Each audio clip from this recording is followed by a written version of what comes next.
Wala siyang lakas. May lakas siya, wala. Meron naman. Ayan lang yan, mamatay-patay. Mamatay pagka-idle ka. Kahit hindi ko binibitawan. Ano na pagla sa edge ako. Ayun na mamatay. Pero pag i-full throttle mo, Okay naman. okay siya.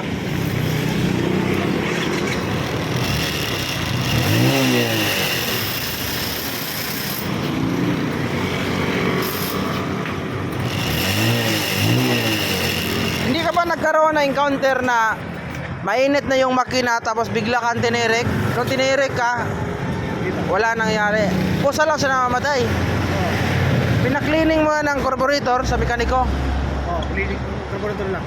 Cleaning carburetor lang ginawa. Tapos hindi na wala. Kasi, Anong suggestion pa iba?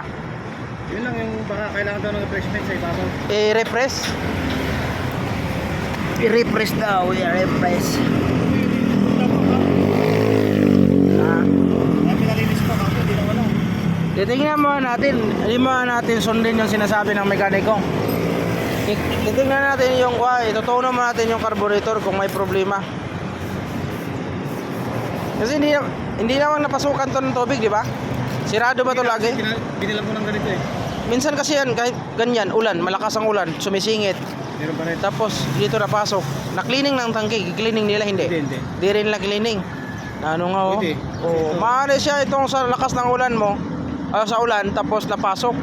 Kasi kahit may cover yan dito, yung lalo na sa sa tubig, papasok doon 'yon.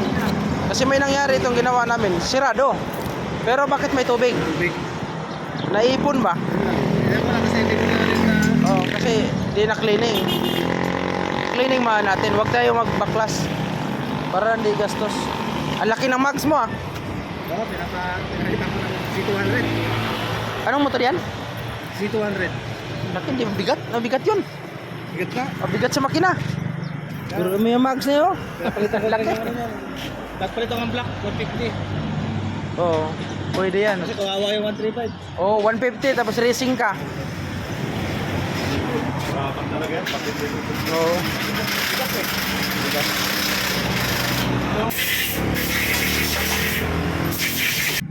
Bon. Ito lang. Observe mo dito. May tumagas. Yan.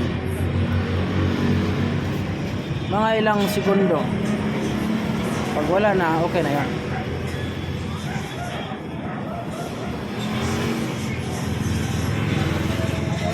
Ano na?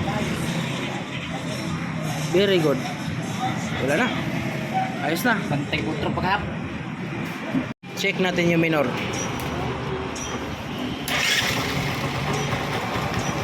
Ang dapat 1.5. Hindi siya namamatay.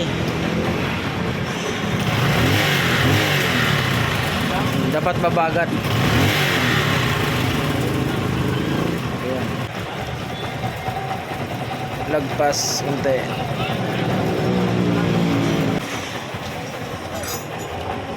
Okay.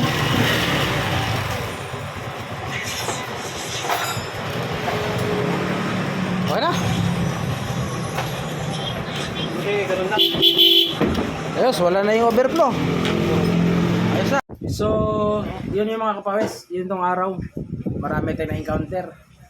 From Laguna, Ines 200. Inila lang. Dimandar. From Cavite, maingay. From QC. Pero sumunod maingay. So, yung namang ginawa natin, kasi yung isa naman talagang concern doon, taga-Caloocan yun. Ginawa na yung, cleaning na yung carburetor niya, tapos ganun pa rin kusa mamatay. So, ang ginawa ko, pinaklining ko muna yung tangke na malinis, palit ng gas kasi marami nga doon ng mga dumi. Kalawang noon, naipon yung gasolina doon, 2 galon na yung gasolina na ipon doon.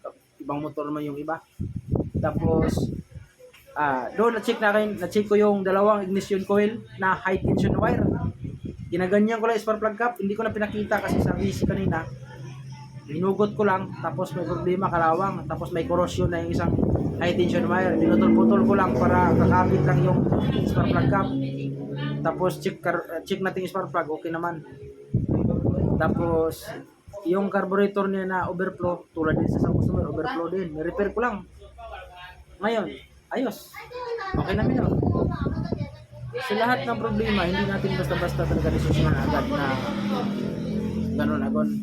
Pero pag talaga may problema na, kailangan palitan natin. Pero kung kaya natin i-repair natin. Yun yung trabaho ni Kapurator. So, sa mga hindi kaintindi sa akin, nakunawa, peace out sa inyo, wala tayong magagawa sa inyo.